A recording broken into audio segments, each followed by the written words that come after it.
My name is Fonda Marshall. I'm 29 years old.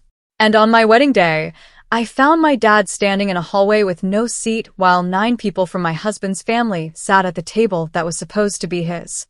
Table 1, front and center. That's where my parents belonged.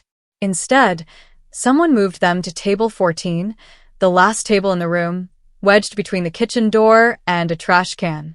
And when I asked my husband to be why, I heard him say something about my father that cracked open every lie I'd been telling myself for 2 years. I stood in that hallway in my wedding dress, 200 guests waiting on the other side of the wall, and I made a decision that I cannot take back and wouldn't if I could. What I did, what he said, and what happened to his family after, that's the story I'm about to tell you. Before I do, take a moment to like and subscribe, but only if this story earns it. Drop your city and your local time in the comments. I like knowing who's out there. Now, let me take you back to the morning of June 14th. The last morning I ever woke up as Garrett Whitfield's fiancé. Millfield, Ohio. Population 8,000. The kind of town where the pharmacist knows your blood type and the mail carrier remembers your dog's name. I grew up on Birch Lane in a 2-bedroom house my father bought the year I was born. He paid it off in 22 years. Wrote the last check on my 16th birthday, then took us all to Dairy Queen to celebrate. My dad, Dave Marshall, fixed pipes for a living. 35 years with the same pair of steel-toed boots. Resold 4 times. His knees went bad around year 20. His back followed around year 30. But I never once saw him miss a day when I was in school. He'd come home at 6, scrub the grease off his hands with that orange soap that smelled like gasoline and citrus, and ask me what I learned that day.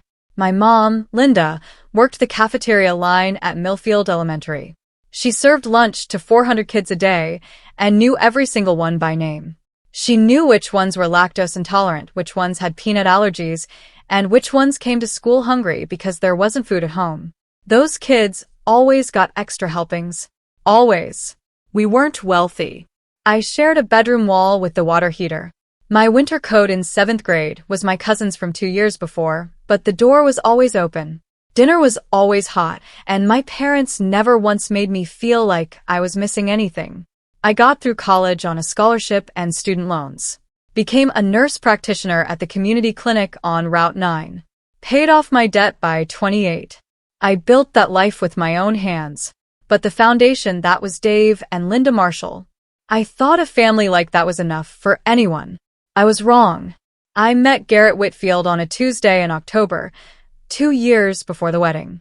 His father, Richard, came into the clinic for a routine physical. Garrett drove him. He was leaning against the reception counter when I walked through with a chart. Tall, dark hair swept back, the kind of jaw that looks like it was designed in a boardroom. He smiled at me, and I'll be honest, I smiled back. We went to dinner that Friday, then again the next week, then every week after that. Garrett was charming in a way I wasn't used to. He opened doors, pulled out chairs, took me to a French restaurant in Columbus, where the napkins were heavier than my winter coat. The Whitfields were a different world. Real estate developers, 3 generations deep. Their name was on a subdivision, a commercial plaza, and a bronze plaque at the country club where they'd been members for 25 years. 5-bedroom house on 2 acres. Richard ran the company. Garrett managed acquisitions. His mother, Constance, chaired the Hope Foundation's annual gala and sat on 2 nonprofit boards. The first time I met Constance, she wore cream silk and pearl earrings the size of dimes. She shook my hand, looked me up and down, and said, "A community clinic. How interesting." Garrett used to date the Harrison girl, Dr. Harrison's daughter, over at St. Luke's. She smiled when she said it. The kind of smile that isn't really a smile. I told myself that's just how people talk in those circles. Stiff, performative. It didn't mean anything. Garrett squeezed my hand under the table and whispered, "She'll warm up." She never did, but by then, I was already in love. And love has a way of making you explain away the things you should be running from. Garrett proposed 14 months later at the restaurant his family owned a stake in, a private room, candles, a string quartet, and Constance sitting 3 tables away. Coincidence, Garrett called it. I said, yes anyway, because the ring on my finger wasn't from Constance. It was from the man who drove 40 minutes to bring me soup when I had the flu. who texted me every morning, who said my parents were good people and that he couldn't wait to call Dave dad. Then the wedding planning started, and the version of Garrett I thought I knew started to blur. Constance chose the venue, the Whitfield Country Club, not the little church on Maple Street where my parents were married. She chose the wedding planner, her friend Diane. She chose the menu. And when my mom suggested adding her fried chicken as one of the appetizers, Constance tilted her head and said, "That's sweet, Linda, but this is a seated dinner, not a potluck." My mother laughed it off. I saw the way her hands tightened in her lap. Every time I pushed back, Garrett had the same answer. "Let Mom have this one, babe. After the wedding, it's just us. Our own house, our own rules." I wasn't a pushover. I want to be clear about that. I made a calculated decision. Lose the small battles now, win the war later. The venue didn't matter. The menu didn't matter. What mattered was the marriage. The 40 years after the party. That was my logic. And it made sense right up until I realized the small battles weren't small. They were rehearsals. Constance was testing how far she could push. And I kept giving ground. I didn't know it then, but the wedding day wasn't the war. It was the last rehearsal. June 14th, 6 a.m. I woke up in my old bedroom at my parents' house. Sunlight through the curtains my mom sewed when I was 12. The dress hung on the closet door, ivory satin, teal length, bought with my own savings. Constance had suggested a designer gown from a boutique in Columbus. I declined. This was the one thing I kept. By 10, I was at the Whitfield Country Club. The place looked like a magazine spread.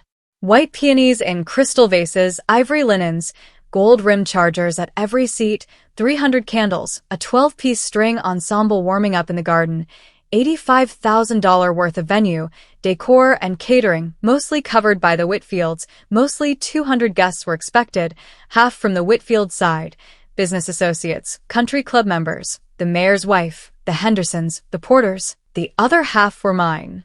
My Aunt Grace from Akron, 3 nurses from the clinic, my college roommate, old neighbors from Birch Lane. People who drove pickup trucks and wore department store dresses and didn't know what a charger plate was. I noticed the imbalance early. The Whitfield guests filled the front rows, the center tables, the spaces closest to the dance floor. My people were scattered toward the edges. Margot, my maid of honor, my best friend since freshman orientation, leaned into me during the processional rehearsal and whispered, "Why are your aunt's people all the way in the back?" I waved it off. Probably just numbers. Their side has more guests. Margot raised an eyebrow, but didn't push it. The ceremony went off at noon. I walked down the aisle. Garrett was waiting. He looked perfect. He always looked perfect. That was part of the problem. I was so busy admiring the frame, I forgot to check what was inside it. After the ceremony, while guests filtered into the cocktail hour on the terrace, I slipped into the reception hall to check the final setup. Call it habit. I'm a nurse. I verify everything twice.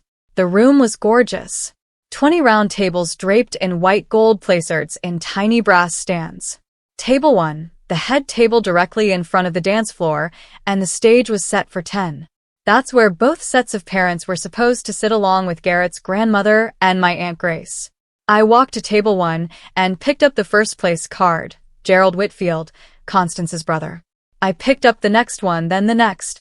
Lydia Whitfield, Thomas Whitfield, Mr. and Mrs. Porter, Mr. and Mrs. Henderson, Patricia Whitfield Ross, Gerald Whitfield Jr., 9 Whitfields and their associates.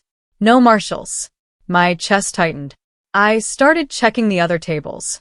Table 2, Whitfield cousins. Table 3, country club members.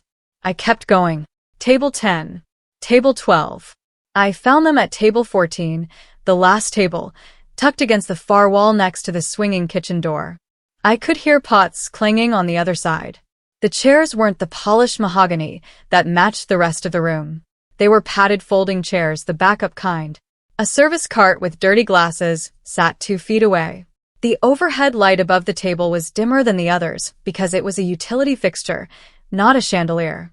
Dave Marshall, Linda Marshall. I stared at those 2 place cards. Gold ink on cream stock sitting on a table next to a trash can with a foot pedal. I found the wedding coordinator Diane near the bar. Who changed the seating chart? She didn't blink. Mrs. Whitfield adjusted it this morning. She said the bride approved. I never approved anything. I stood in that reception hall alone and did something I'd trained myself to do in the ER.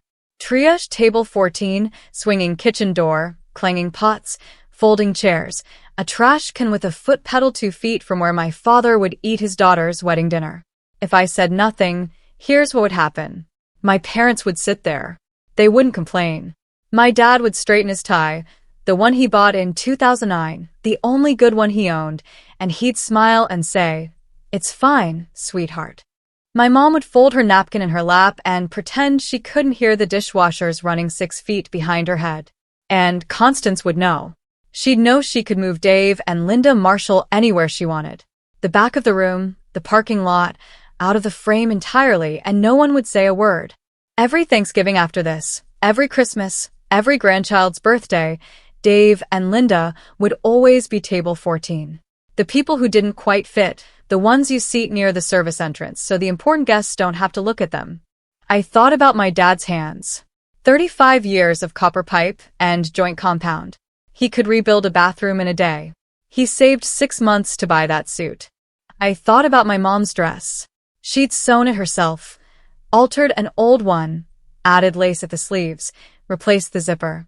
I'd watched her work on it for 3 weekends, hunched over the sewing machine in the spare room, pins between her lips, squinting at the bobbin.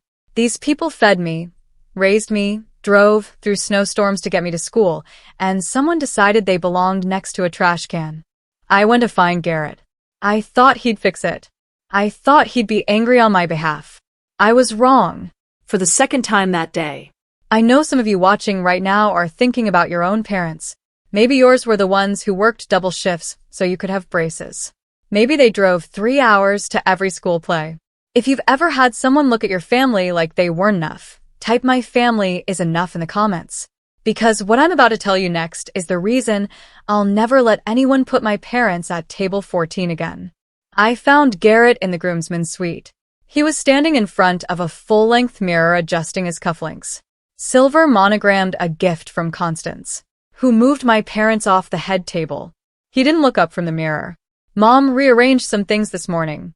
It's not a big deal. Not a big deal. They don't have seats, Garrett. Table 14 has seats. Table 14 is next to the kitchen, next to the trash." He sighed. The kind of sigh a person makes when they think you're being difficult. "Fonda, we have 200 guests out there.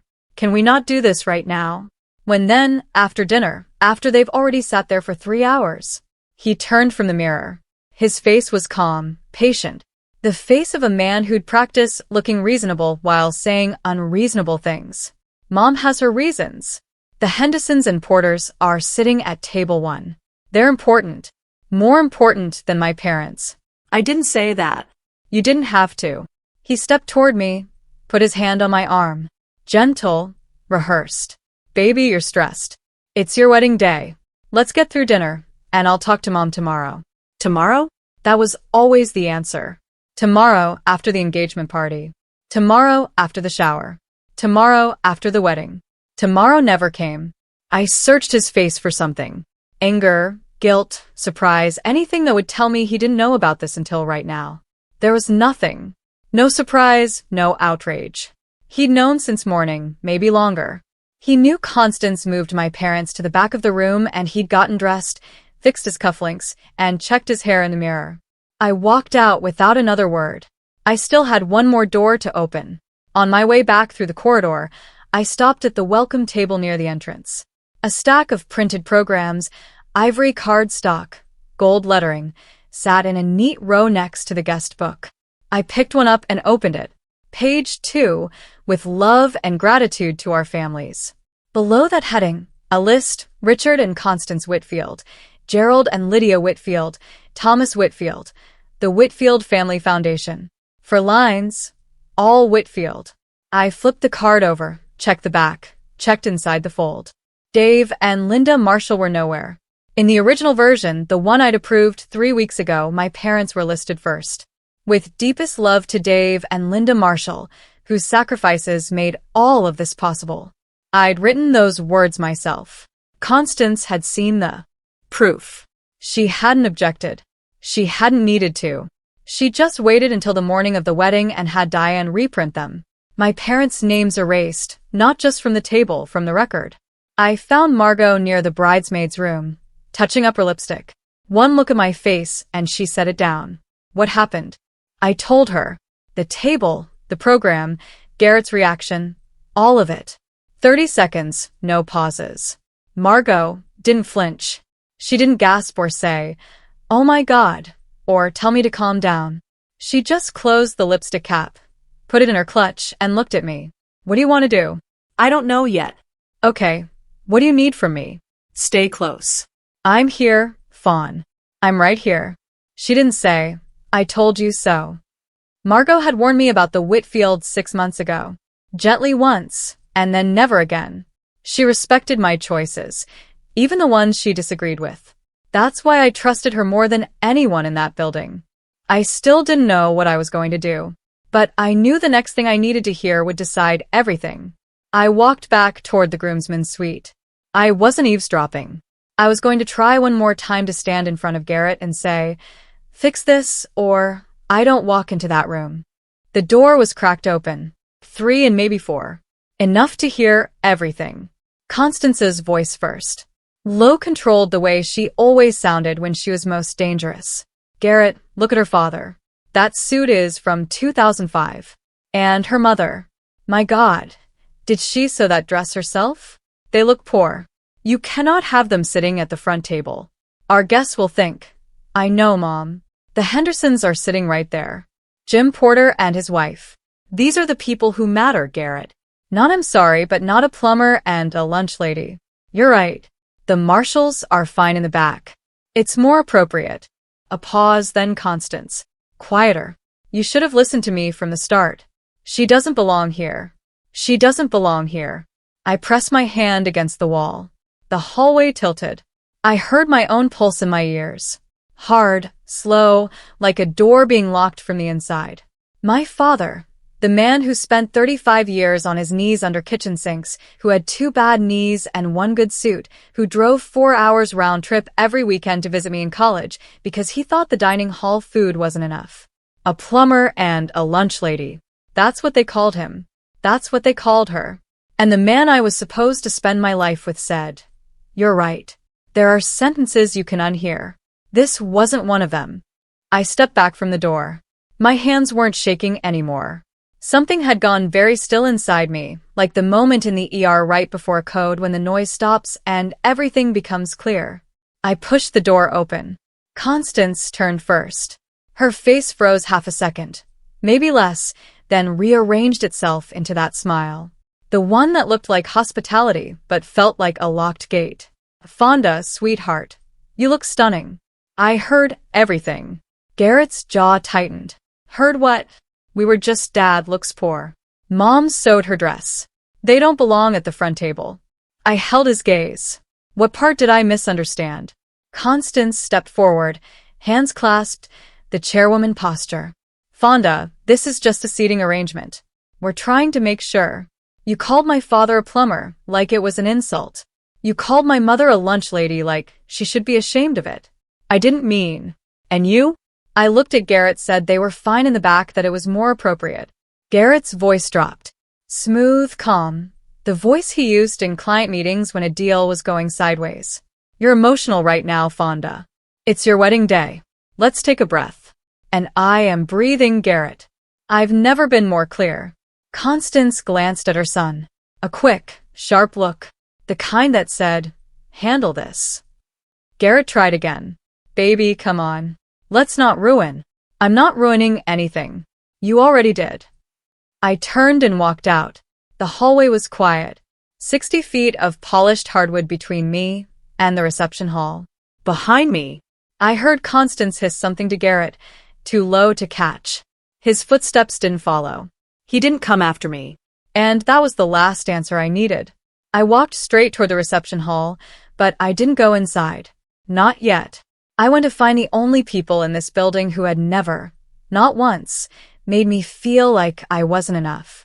Margot was waiting exactly where I'd left her, leaning against the wall outside the bridesmaid's room, arms crossed, watching the corridor like a sentry.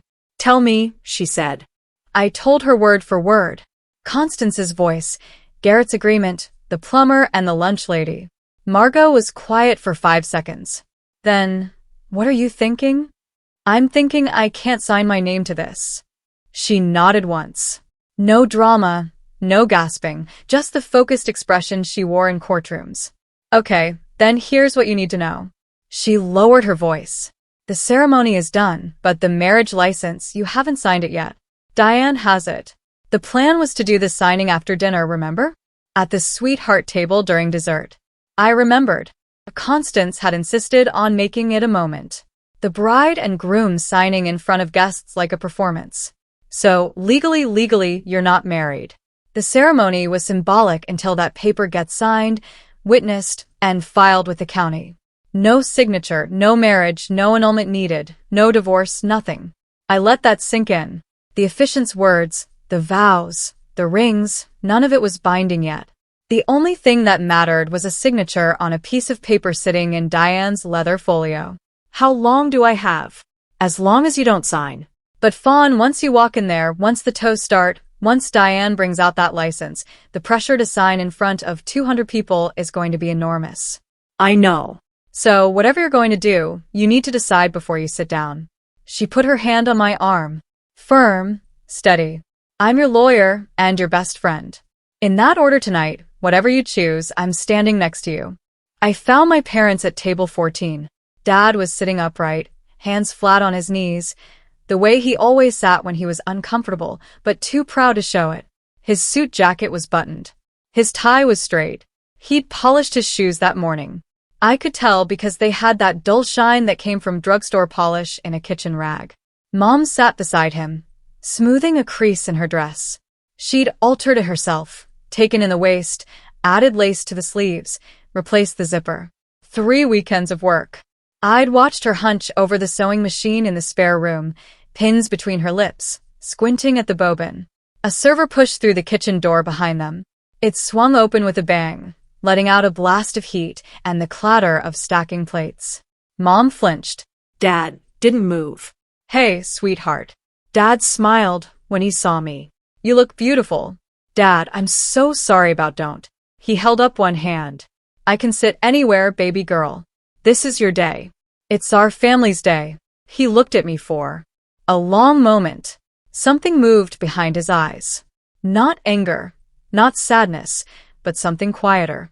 Understanding maybe, like he already knew what I hadn't said yet. I thought about the $12,000 sitting in the catering company's account. My parents had saved it over 15 years. A little each month from a plumber's pension and a cafeteria worker's paycheck. It covered the catering deposit, every plate, every glass of wine, every dessert that 200 guests would eat tonight. Without that $12,000, there was no dinner. And Constance had put the people who paid for the food next to the place where the trash goes out. Stay here, I said. Both of you, I'll be right back. Mom reached for my hand. Fonda, don't make trouble on account of us. I'm not making trouble, Mom. I'm finishing it. The reception doors opened. 200 guests filed in, guided by the string ensemble playing Patchell's canon like it was a lullaby for rich people. I watched from the edge of the room as they found their seats. The Whitfield side settled into the front tables with the ease of people who always sat in front. The Millfield side shuffled toward the back, checking place cards, pulling out chairs that didn't quite match. The MC, Derek, Garrett's fraternity brother, stepped up to the mic. Ladies and gentlemen, let's welcome the families of our beautiful couple. He gestured to table 1. The Whitfield family. 9 people stood. Constance beamed. Richard gave a modest wave. Gerald and Lydia clinked glasses. Applause. Derek paused, glanced at his card, moved on. And now let's raise a glass to love. No mention of the Marshalls, not a word. From across the room, I saw Nurse Patricia, my charge nurse, the woman who trained me in the ER, walked toward table 14 with a plate of appetizers. She stopped, looked at the folding chairs, looked at the kitchen door, looked at my father. She set the plate down and came straight to me. Fonda. Her voice was low, controlled, the same tone she used when a patient was coding. Why are your parents sitting next to the service entrance? I'm handling it, Pat. That man rebuilt the plumbing in my house for half price when my pipes burst in January. He wouldn't even take a tip. I know. So why is he sitting next to a trash can at his daughter's wedding? At table 1, Mr. Henderson, Jim Henderson, Richard's biggest development partner, leaned toward his wife and said something quiet. She looked over her shoulder at the back of the room, then back at him, frowning. People were noticing. The seams were starting to show. The first course was served. Butternut squash bisque in white porcelain bowls. My parents' $12,000 plated and garnished with microgreens. Constance left table 1 and walked toward the bar, her friend Vivian at her side. Their path took them directly past table 14. I was standing near the dessert station 20 feet away, close enough to see, close enough to hear. My mother was adjusting the lace on her left sleeve. The stitching had come loose, 3 of thread hanging from the cuff. She was trying to tuck it under discreetly with the focus of someone who didn't want to be noticed. Constance stopped, looked at Mom's sleeve, then turned to Vivian. Bless her heart, someone should have bought her a proper dress. She sipped her champagne. But I suppose you have to know your place. She said it the way she said everything, with a smile at a volume that was technically private, but perfectly calculated to carry. My mother's hands went still.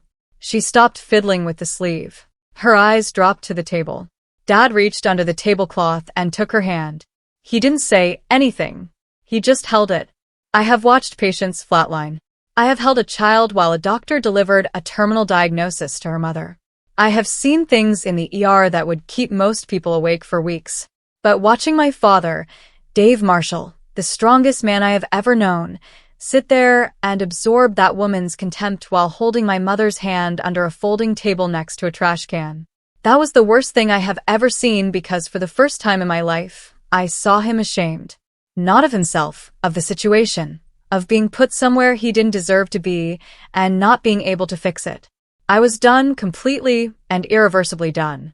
I crossed the room, grabbed Garrett's arm at the edge of the dance floor, pulled him behind a column where the nearest table couldn't hear us. Your mother just humiliated mine in front of guests right now. What did she say? Know your place. Someone should have bought her a proper dress. Garrett ran his hand through his hair. Fonda. Mom says things she doesn't mean. She means every syllable, and you know it. Can we please just get through dinner? Go over there. Tell your mother to apologize right now. He looked at me. Then he looked across the room at Constance laughing with Vivian at the bar at table 1 where the Henderson sat at the string ensemble playing something soft and expensive. He looked at all of it. Then he looked back at me. I'm not making a scene, Fonda. 200 people are watching. Then whisper, I don't care how you do it. Just do it. He straightened his jacket, took a breath, and said the thing that ended us. Your parents will be fine. They're tough. Let's just get through tonight. He turned around and walked back to table 1, sat down in his gilded chair. Constance leaned over and patted his arm. He picked up his wine glass. I stood behind the column alone.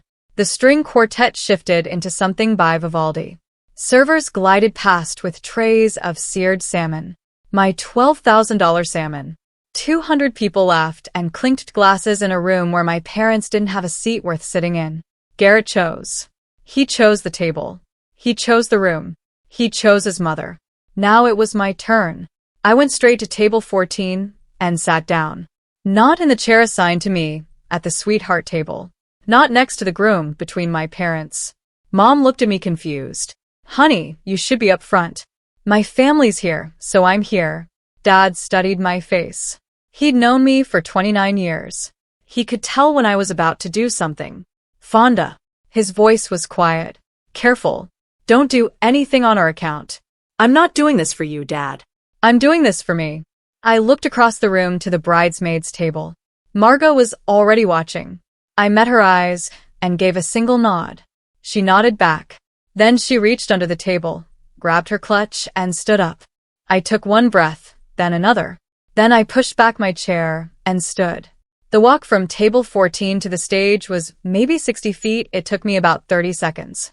My heels clicked on the polished hardwood, a sharp, steady rhythm like a metronome counting down. A few heads turned, then more. The conversations didn't die all at once.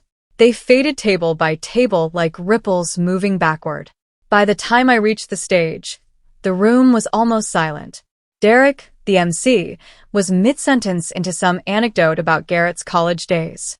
He saw me step up and faltered. Oh, the bride, everyone, scattered applause. I took the microphone from his hand. He let go without resistance. His face caught somewhere between confusion and a grin. I looked out at the room. 200 faces, crystal glasses, white linens, gold place cards. Constance at table 1, champagne in hand, Garrett beside her, Richard staring at his plate. My parents behind me. Table 14, the last table. From across the room, Constance leaned toward Garrett. I couldn't hear her, but I could read her lips. What is she doing? I adjusted the microphone and I told them, "Thank you all for being here today." My voice came through the speakers, clear and level. No tremor, no tears. I'd spent 7 years in emergency rooms. I knew how to stay steady when everything was falling apart.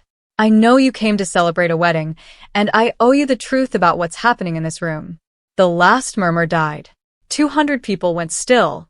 I could hear the ice settling in someone's glass at table 6. Most of you know me as Garrett's fiancée, but before I was that, and after tonight, I am Dave and Linda Marshall's daughter. I pointed toward the back of the room. My parents are sitting at table 14. I'd like everyone to look at table 14 for a moment. Heads turned, all of them.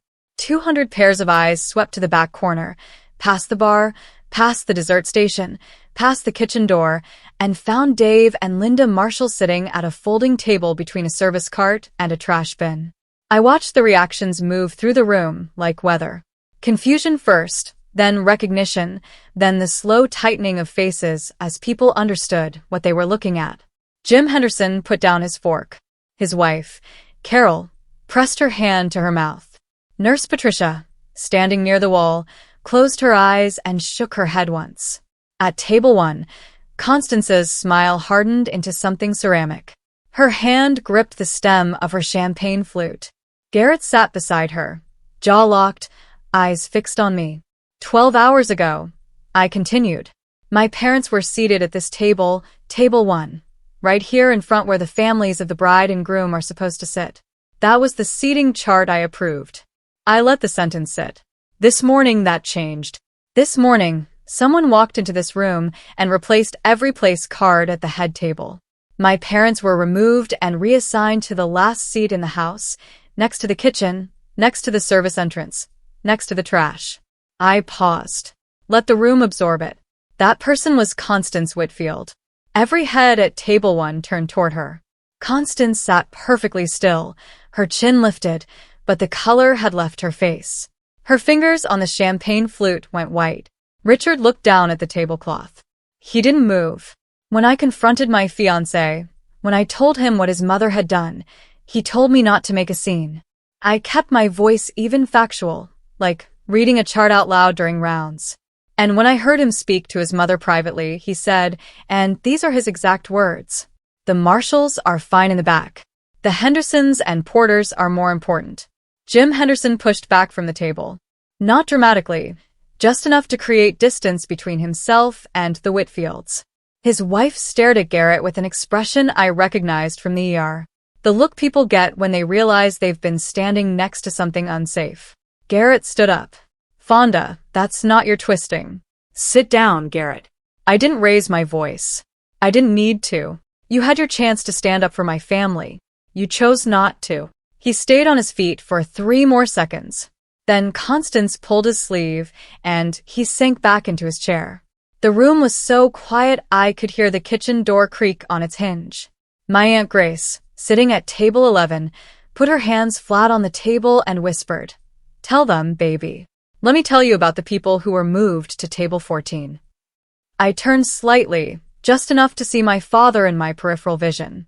He was sitting upright, hands on the table, eyes fixed on me. My father, Dave Marshall, fixed pipes for 35 years. He has 2 bad knees and 1 good suit, the one he's wearing right now. He saved 6 months for it. A woman at table 9 pressed a napkin to her eyes. My mother, Linda Marshall, serves lunch to 400 kids every school day, at Millfield Elementary. She knows every child by name. She knows who's allergic to peanuts, who can't have dairy, and who comes to school hungry. Those kids always get extra. I turned back to face the front tables. My parents put $12,000 toward this wedding. They saved it over 15 years. That money covered the catering deposit. I let the math settle over the room. People looked at their plates, looked at their wine glasses, looked at the seared salmon, and the butternut bisque. Every plate you're eating tonight, my parents paid for it. Then I looked directly at Constance, and you put them next to the garbage. The room fractured, gasps, a sharp intake of breath from table 3.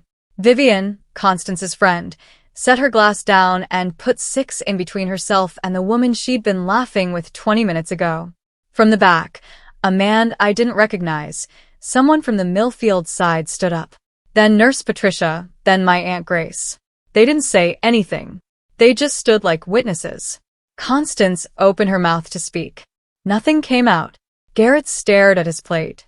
Richard Whitfield still hadn't moved. I came here today to start a marriage, a partnership, a life built on mutual respect. My voice didn't crack. I wouldn't let it. Not here. Not in front of her. But I cannot sign my name to a marriage where my family is treated as an embarrassment. I will not raise children who learn that love means hiding where you come from. I reached up and unpinned my veil. Folded it once, twice, 3 times. Set it on the edge of the stage, neatly the way my mother taught me to fold things with care. Even when you're letting go.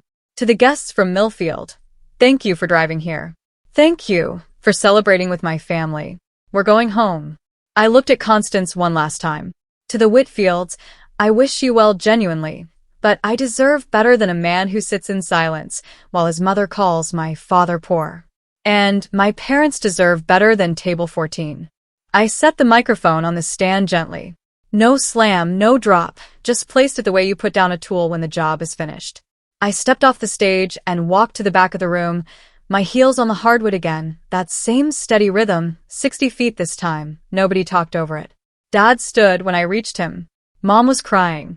Quiet tears, the kind she always tried to hide. I hugged them both right there between the folding chairs and the kitchen door. Margot appeared with my coat and bag. She'd already called a car. We walked out, the 4 of us, past the dessert station, past the string quartet, which had stopped playing, past 200 silent faces. Behind us, I heard Constance's voice, brittle and loud. She's lost her mind. And Garrett calling, Fonda, Fonda, wait. I didn't wait. The door closed behind us, and the last sound I heard was my own breathing. If you're still here, you already know why I did it. But I want to hear from you. Has anyone ever told you your family wasn't good enough, that your parents didn't fit in? Type not table 14 if you know that feeling. And if this story hit close to home, share it with someone who needs to hear it today. Now, what happened after I walked out? That's where the real story begins.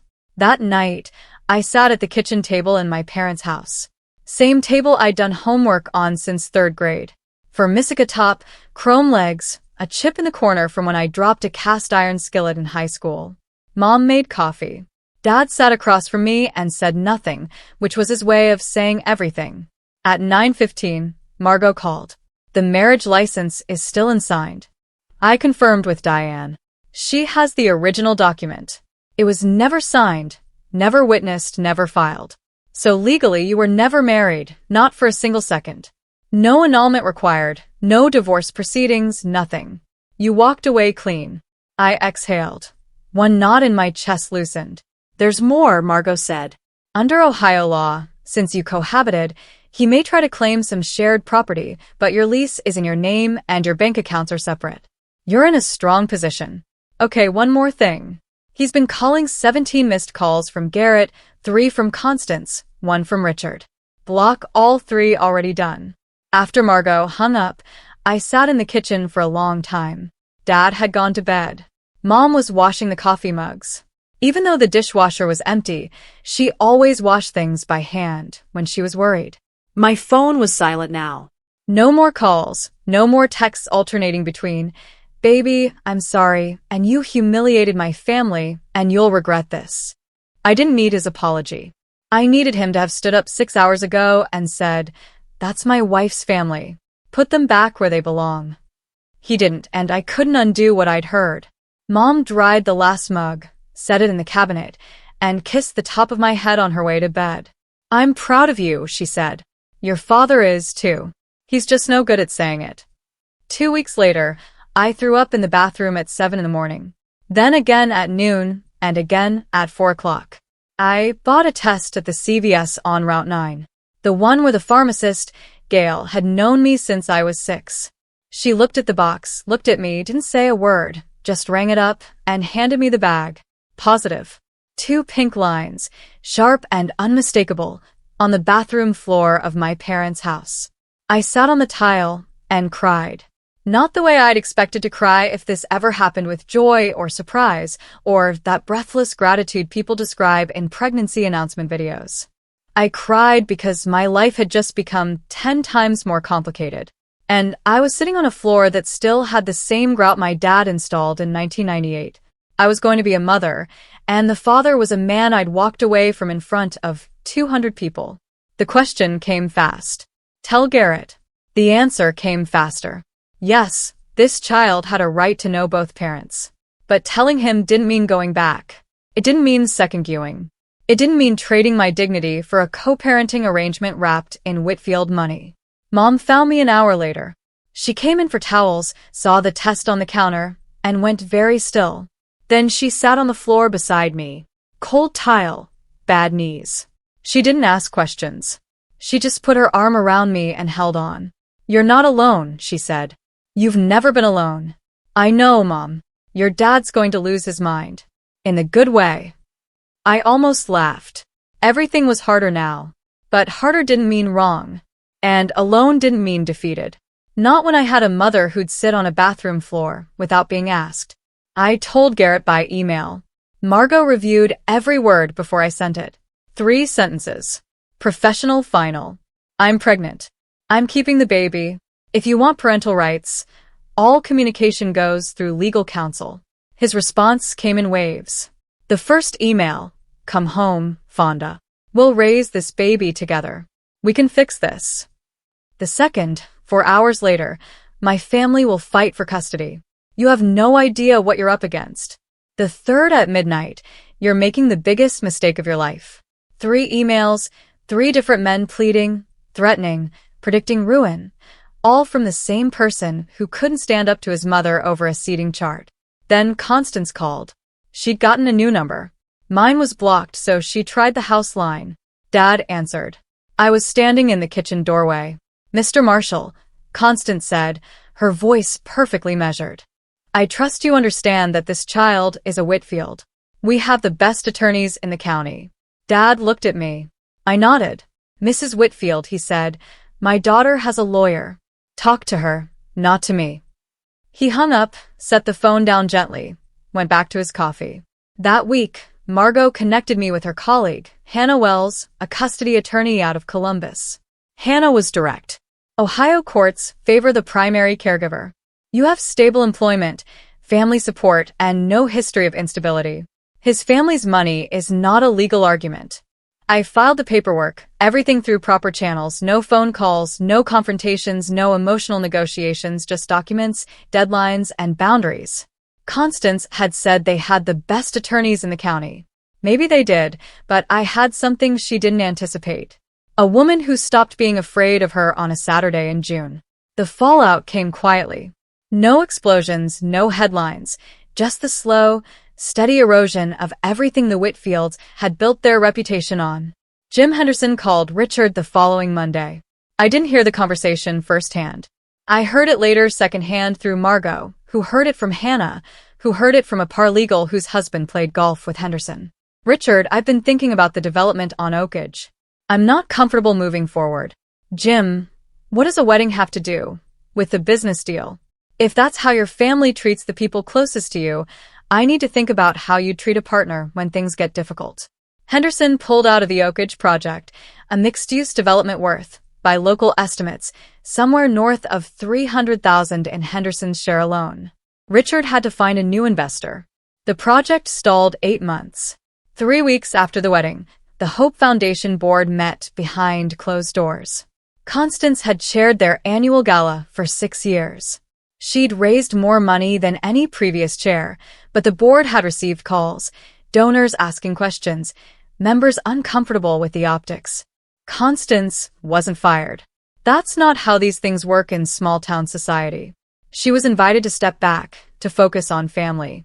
The gala went on in September without her name on the program. I didn't orchestrate any of this. I want to be clear about that.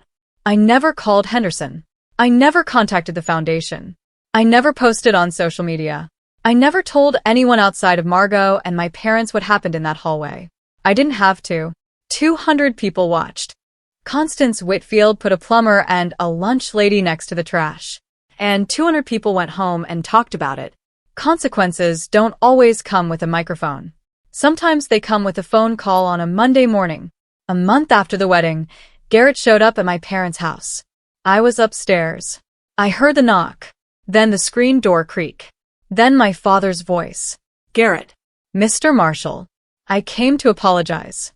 I was hoping to talk to Fonda. She told you go through the lawyers. I know what she said, but I want to say this in person. I should have handled things differently. I should have stood up for your family. Through the window, I could see them. Dad on the porch, arms at his sides. Garrett on the front walk, one step below, looking up. You should have, Dad said. Can I see her? 5 minutes. Dad didn't move, didn't shift his weight, didn't cross his arms. He just stood there filling the doorway the same way he'd stood in every doorway of my life. Solid, present, unmovable. My daughter made herself clear. If you want to be part of this child's life, Hannah Wells has the paperwork. That's the road. Garrett's face tightened. The polished patience cracked just for a second, and something raw showed through. Not remorse, but frustration. The frustration of a man who was used to getting his way and couldn't understand why the script had changed. You're going to regret this, he said. My family won't let this go. Dad looked at him for a long moment. Then he said something I'll never forget. I'm not keeping anyone out, son. I'm keeping the door. He stepped back inside and closed it. Not a slam, a click. The quiet, definitive sound of a latch falling into place. I watched from the upstairs window as Garrett stood on the walkway staring at the closed door. Then he got in his car and drove away. Dad never mentioned the visit. That night at dinner, he passed the potatoes and asked me how the clinic was going. 5 months. That's how long it took to build a new life from the pieces of the old one. I found an apartment 3 blocks from my parents. 1 bedroom, 2nd floor, $850 a month. The carpet was beige. The kitchen had 1 counter. The bathroom fan sounded like a helicopter taking off. It was mine. Mom came over with a measuring tape the first day. By the end of the week, she'd sewn curtains for every window, blue gingham for the kitchen, white cotton for the bedroom, yellow flannel for the room that would be the nursery. Dad showed up with his toolbox on a Saturday morning, fixed the leaky faucet in the kitchen, replaced the shower head, reinforced the closet rod. Then he spent 3 hours in the nursery building a shelf out of reclaimed wood from a barn demolition in Fairfield County. He carved a small groove along the top edge. No name yet, just a notch where one would go. I dropped a part-time at the clinic during the last trimester. My charge nurse, Patricia, rearranged the schedule without me asking. You covered for me during my hip surgery, she said. This is nothing. I won't romanticize it. There were nights I sat on the kitchen floor and cried. Not because I regretted leaving. I never regretted that. Because carrying a child alone is hard in ways nobody prepares you for the 2 a.m. cramps with no one to get you water. The ultrasounds where the tech asks, "Is Dad joining us?" The baby shower my mom threw in the living room where the only empty chair was the one that would have been his. I chose this. I'd choose it again. But choosing something right doesn't make it easy. Single motherhood isn't a punishment, but it's not a vacation either. It's just life. And I was living it. Elise Marie Marshall came into the world on a Tuesday at 6:14 in the morning. 7 pounds 10 fingers, brown eyes. A scream that shook the delivery room. Marshall. I gave her my name. My parents' name. The name of a plumber. And a cafeteria worker who never once made their daughter feel like she wasn't enough. Dad held her first, after me, after the nurses. His rough hands cradled her like she was made of blown glass. He didn't say anything for a full minute, just stood at the window with the morning light on his face and this baby in his arms breathing. Mom took photos, 47 of them. I counted later. 2 weeks after Elise was born, a letter arrived at my apartment. No return address, but the stationery was heavy. The kind you buy at a specialty shop, not a drugstore. I recognized the handwriting from the Whitfield holiday cards Garrett used to show me. Richard Whitfield. I opened it standing at the kitchen counter. Elise asleep in the bassinet 3 feet away. Fonda, I owe you an apology. Not for what my wife and son did, but for what I didn't do. I was in the room. I saw the seating chart change. I heard the conversation, and I said nothing. That silence is on me, and I'll carry it. I don't expect forgiveness, and I'm not asking for access to my granddaughter. But if there ever comes a day when you'd allow it, I'd be grateful. I read it twice, folded it, put it in the nightstand drawer next to Elise's hospital bracelet. I didn't reply. Not that day, not that month. Maybe Richard was sincere. Maybe this was strategy. I didn't know. And I was done making decisions based on hope. This time I'd let time answer, not wishful thinking. 1 year later, Elise is 13 months old. She has my eyes and her father's jaw and a laugh that sounds like a hiccup played through a tiny speaker. I'm back full-time at the clinic. Last month they promoted me to shift lead. It came with a $2 raise and a set of keys to the supply closet. I've never been more proud of a set of keys in my life. The apartment still has beige carpet and 1 kitchen counter, but the walls are covered now. Photos of Elise at the pumpkin patch. Elise with Dad's reading glasses on her head. Elise smearing sweet potato across Mom's apron.